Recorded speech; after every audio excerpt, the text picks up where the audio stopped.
Nung una kitang nakita, alam ko na agad, mamahalin kita. Totoo pala yung moment na titigil yung oras. Wala kang maririnig. Nakita ko yung mga maaamo mong mata at matatamis mong mga ngiti na nagparamdam sa akin na sa wakas, nahanap na rin kita.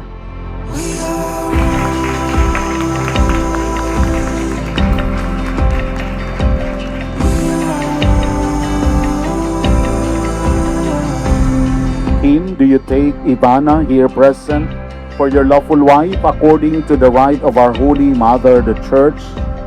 Yes, I do. Ivana, do you give yourself to him as his wife? Yes, I do. I catch your gaze, the veil gone between us now. Everything's changed.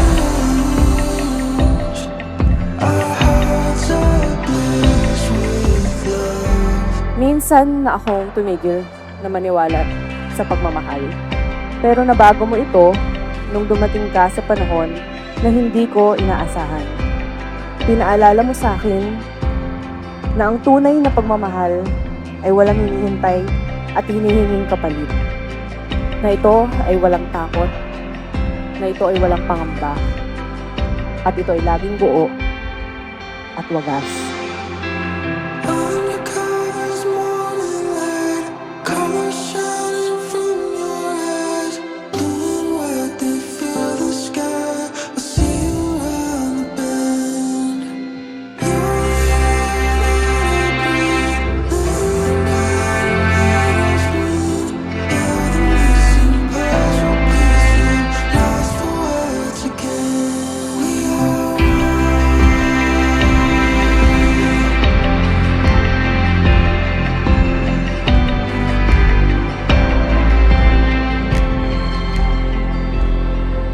I'm so proud of you, Mama, kasi tinaguyod mo kami lahat.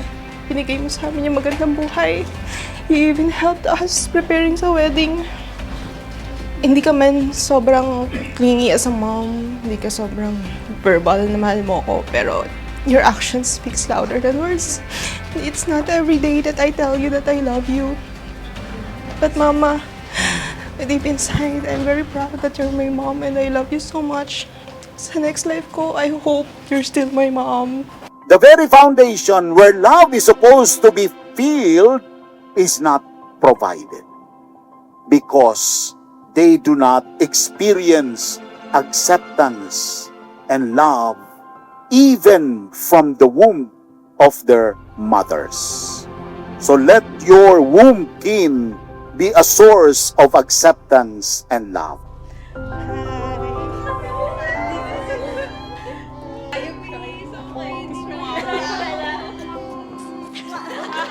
Thank you, girls, for being a part of my life. I chose you guys because I really love you.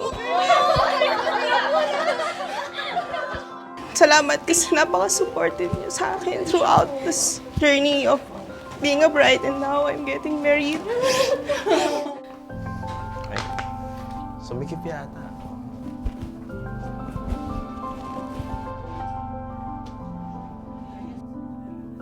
Sana hindi mo naabutan.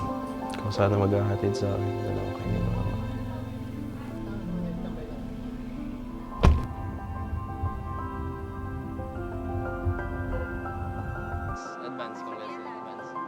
Sobrang bait ni Lord sa akin kasi walang bagay akong hiniling sa Kanya na hindi niya tinupad. Hindi ko deserve ang grace niya. But still, binigay ka pa rin niya sa akin.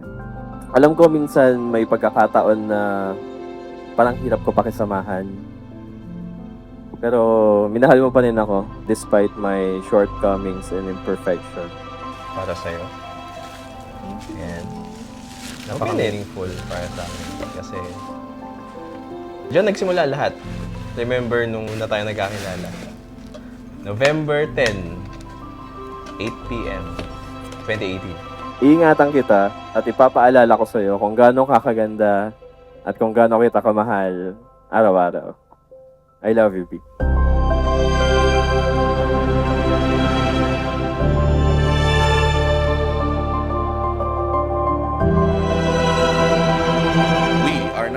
now to formally present to this very significant society the couple of the moment, Mr. and Mrs. Kim and Ivana Pagdakanan.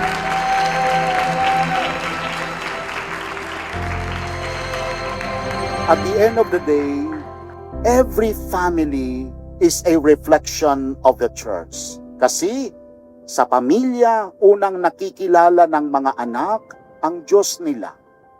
And that is also how children will relate to their God when they grow up. Inga. Ah, Ay po. salamat. Sa buong buhay mo. Buong buhay ko. Simula pagkabata ako, di ba? Parang lahat ng sacrifices and lahat ng paghihirap na pagdaanan natin. Iyak naman ako, anak. I love you, ma. Thank you, anak. Love you. I'll show you with moonlight kisses and gather the stars for your wishes. A poet I'm not, so this will have to do.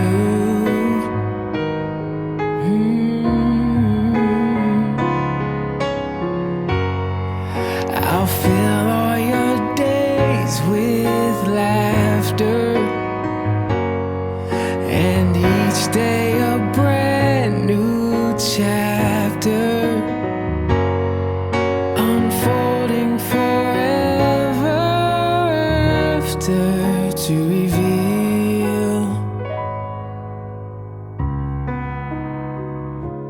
how I feel. Ivana, wear this ring as a sign of my love And fidelity.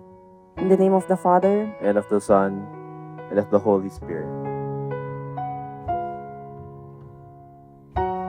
Maybe I could win your love with just the perfect line.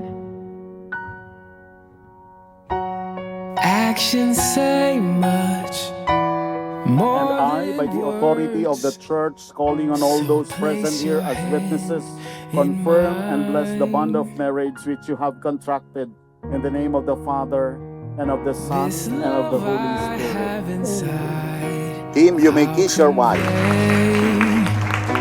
in my own way. I'll show buong buhay kong ipasasalamat, Bibi, dahil tinupad ni Lord ang matagal ko ng dasal, ang makapiling ka habang buhay.